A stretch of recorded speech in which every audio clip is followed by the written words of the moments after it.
Most guys don't need more information. You already know you need to eat better and move more, but you're still stuck, looking at yourself in the mirror, grabbing your belly and thinking, why the hell can't I lose this? I've been there, frustrated, starting over every single Monday, telling myself this time I'll commit, but without seeing any real results. In this video, I'm not gonna give you another diet. I'm gonna give you the blueprint I wish I had when I got started. And we're gonna cover 7 key steps to get lean and stay that way without starving yourself, without killing yourself with cardio, and without counting calories. If you're ready, let's get started. The first step, which is quite obvious, is to stop eating junk. And that includes most of processed foods, okay? So you probably already know what those foods are, and you already know what you need to cut out from your diet. So you shouldn't be eating cereals, you shouldn't be eating protein bars, you shouldn't be eating candy, pizza, frozen foods, and all of these things. You need to remove that from your diet and focus on eating real single ingredient whole foods. And we'll cover more in point number 3, what those foods are. But for now, you just need to know, you need to remove all of that garbage from your diet. And that brings us to point number 2, which is to not rely on willpower, but rely on systems. So when it comes to eating the right foods and eating the wrong foods, if you have the wrong foods at home, it's gonna be very tempting to eat those foods. And when you get cravings and when you're tired after work, you don't have energy to cook a dinner, it's very easy to just go into the freezer and grab that frozen meal and just heat it up in a microwave. But if you don't have those foods at home, then that's not gonna be an option. And if you don't choose to pick up your Uber Eats or whatever to order something, and if you have the ingredients at home to make a home-cooked meal, you'll make the good choice instead of choosing the wrong choice. Also, a super good thing to do is to just simplify your diet. So if you simplify your diet, you know what you're gonna eat the day before or the next day, by just having a few simple meals that you follow, then it's gonna be easy for you to not try to overthink what you're gonna eat. And then it's easy to make the right choice. So anyways, going back to the point, which is that you want to not rely on willpower, but on systems. So when it comes to the bad food, just don't have it at home, okay? Like even me, if I have a cheesecake in front of me, doesn't matter how much willpower I have to not grab a bite, even though I know it's bad for me. So what I do is I don't have bad foods at home, and that way I'm always eating the right types of food. Yes, sometimes I'll go out, I'll have a tiramisu, I'll have a cheesecake or whatever, but that's on special occasions. At home, I have good foods and I don't put the bad foods inside of my home. And that way, I don't have to rely on my willpower, but I rely on my systems, okay? The third step, and probably the most important one, is to base your diet on animal-based protein. That includes meat, eggs, salmon, things like Greek yogurt, Parmesan, and other types of dairy. Those are the foods that you want to focus your diet on. And you want to remove, like I said already, all the processed foods, but also the carbohydrates. You want to limit the carbohydrates. I'm not saying that you shouldn't eat carbohydrates, but you want to limit them. So if you think about the traditional food pyramid, right, that says most of your diet should be carbohydrates, like grains, bread, pasta, and all of that thing. And then you have the second layer that is usually vegetables and fruit. Then you have the third layer that will be protein, and then the last layer will be fats. What we want to do is to flip that pyramid upside down, because it's completely wrong and it's been proven to be wrong, and the people that made it was corrupt, and that's again another video that we're going to talk about. But just trust me, when you flip, and when I did this, when I flipped the pyramid and started to base my diet on eating mostly protein, and when you eat animal-based protein, all of that protein always comes with fat, but it's healthy fat. And when you eat this way, you're not hungry, You don't need to count calories, because these foods, we were meant to eat these foods. And when you eat these foods, your body tells you when you've had enough.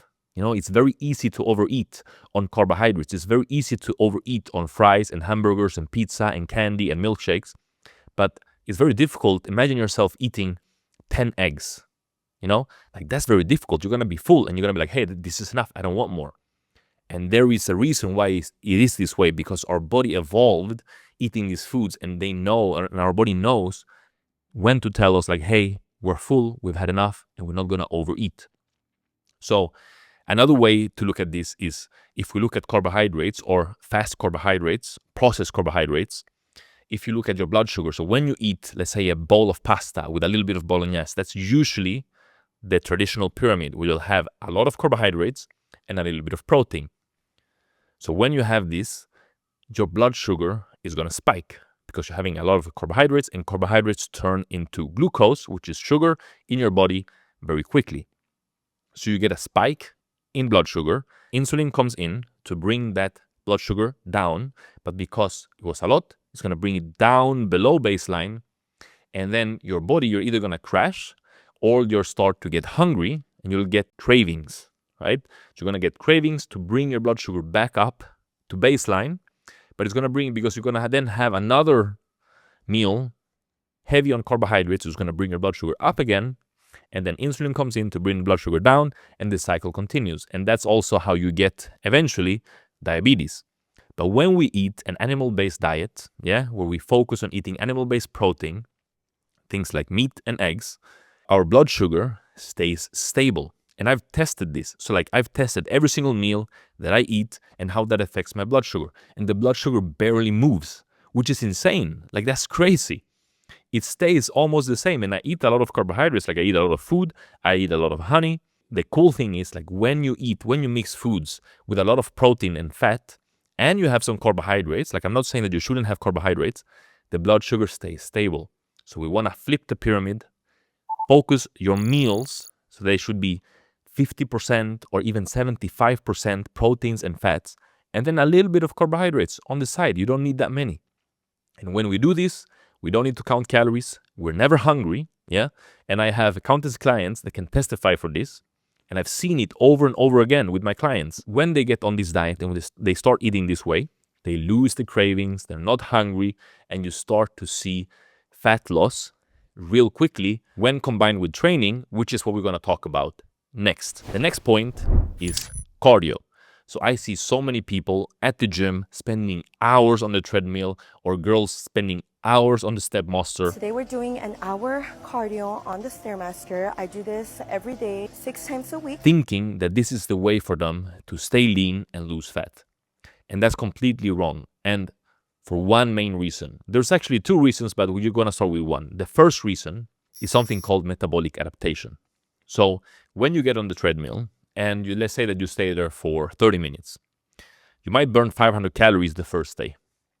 But over time, our bodies are actually extremely good at not burning calories, and we are extremely good at adapting to our environment. We are the best at it on this planet. And you can see that because we are literally everywhere. And because we're so good at adapting, right? So when we do 30 minutes of cardio, after 2 weeks, we start burning less. So maybe you'll burn 450 calories. After 1 month, you burn 400 calories for the same exercise. So that's how people, they get into stagnation, right? So in the beginning, you was in a calorie deficit, you started to see a lot of progress. But then over time, you don't see that progress. You don't see any change in the scale. What do most people do? They increase the cardio. So they do more cardio. So instead of doing 30 minutes, they'll do 40 minutes or 45, and then 1 hour, 1.5 hours. An hour cardio every day, 6 times a week. To continue to see progress. And then, yes, you might see the weight on the scale that you want to see. But as soon as you stop doing that 1 hour and a half of cardio, your weight's going to come back up because you didn't change anything in your diet and you didn't change your metabolism. Your metabolism actually became better adapted to doing cardio. And the second reason why, if you only do cardio, you're not only going to lose fat, but you'll also lose muscle. So the actual way to train when it comes to losing fat, because that's the goal, if you want to stay lean, we don't want to lose muscle, is to combine with, number one, with diet, obviously is key, but you want to combine a good, healthy, animal-based diet together with strength training. Yes, strength training for both men and for women. It works the same way, okay? So you want to do strength training because when you strength train and you build muscle, you're going to increase your metabolism because fat doesn't require any calories. It's just stored there. Muscle requires calories to stay there. So the more muscle you build, the more calories you burn. So you can continue to eat, enjoy your food, and you're still gonna lose weight because you've increased your metabolism. And if you combine this with not overeating, yeah, and if you then add a little bit of a calorie deficit, you are gonna start burning fat like a rocket burns fuel. And just to tell you a little personal story, you might know me from my home workouts that I do on YouTube. And I was doing these workouts since COVID, when COVID started, and I was doing them like 3, 4, 5 times a week. And you can look back, you can go back and look at those videos and see how my body looked then. And when I changed the way of training with only doing cardio workouts, you can actually see that in the latest videos that I do. Like, I focus way more on doing strength-based exercises, because that's what you want to focus on. You want to focus on working with dumbbells or body weight. So you can do this both at home and at the gym. You don't need to, like, this doesn't require just a gym. You can do a lot of strength training exercises at home. You know, like, your imagination is your limit. But going back to the point that I was trying to make, like, when I started to incorporate way more strength training into my exercises or into my workouts, that's when I started to first put on muscle and shred off all of the fat that I had around the belly area. So to conclude the 5th point, you need to start doing strength training, okay? And if you don't know what you need to do, and if everything that I've been talking about up until this point seems a little bit confusing to you, I do one-on-one coaching where I'll set up a complete meal plan based on your goals, and then I'll set up a complete workout program just for you. If you can't train at the gym, or if you want to start at home and then go to the gym, or if you want to combine the two or only do one, I'll set it up completely personalized for you. So if you're interested in working with me one-on-one, click the link below and book a call, and we can see if there's a fit. Now, continuing to step number 6, sleep. So you need to sleep like a boss, okay? Sleep is extremely important.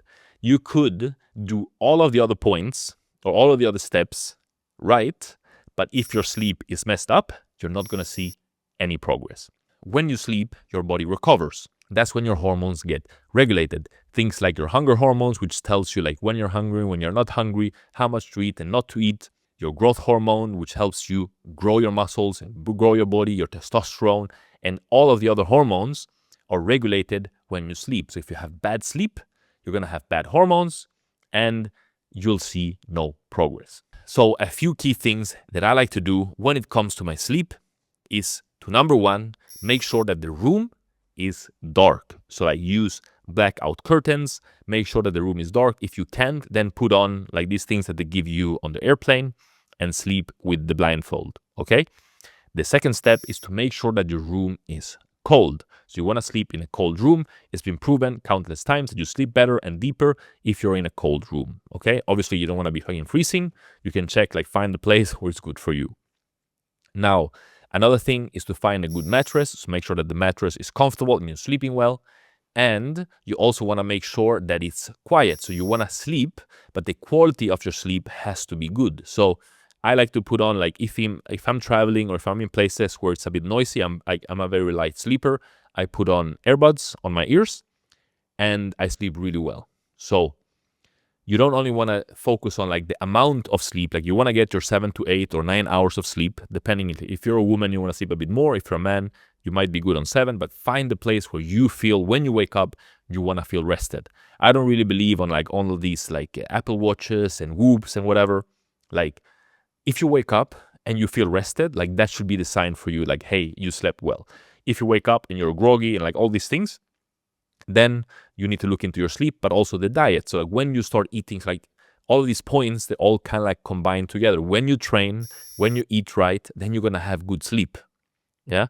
And if you have good sleep enough, when you wake up, you're going to feel energized and ready to take on your day. So that's your main measure. Is like, how do you feel when you wake up? So like, it's not only the amount of time that you're sleeping, but the quality of your sleep. Okay. And another thing like to mention before we move on to the next step is that you want to limit or remove your phone. So like, don't sit and scroll on Instagram and TikTok and whatever just before going to bed. Like, don't watch series until 2 a.m. in the morning. You know, I used to do that when I was younger and it's horrible. You need to prioritize your sleep the same way that you prioritize your training, okay? And your diet. Like sleep, like I said before, you can be doing all of the things right, but if you skip on the sleep, you're not going to see any progress at all, okay?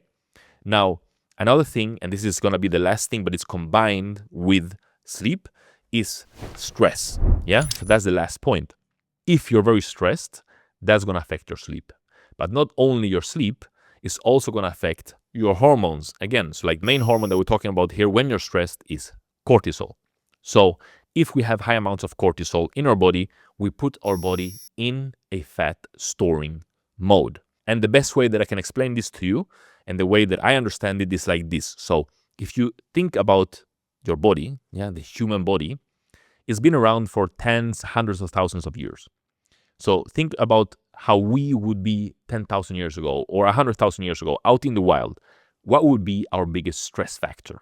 You know, hunger, finding food. That was the biggest stress factor, like staying alive. So when we was out in the wild, that was a good thing, right? Like we would get this feeling of like, hey, we need to go out and find food.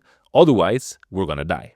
Yeah, and our family is gonna die. So it kind of like gives you like the stress, like, hey, I want to go and find food. I need to find some elk to hunt. Yeah, so I can eat, and my family and my kids can eat. And also, when you're in this type of situation where you have like when food is scarce, yeah, where you can't find it that easily, when you then actually find food, our body's adapted to like, hey, we're getting food, but let's store it as much as possible. Yeah, because we don't know if we're going to find food tomorrow. Well, that's all right. I ate last week. So it puts us in a fat storing mode, and which actually was a survival mechanism. But nowadays we have food in abundance. Like you can just go to the grocery store, you can order Uber Eats. So food is abundant, and we're stressed, but not for the reason of hunger. Right? We're stressed. Usually the biggest stress factor for most people is work. Yeah. So we want to minimize our stress to not put us in a fat storing mode.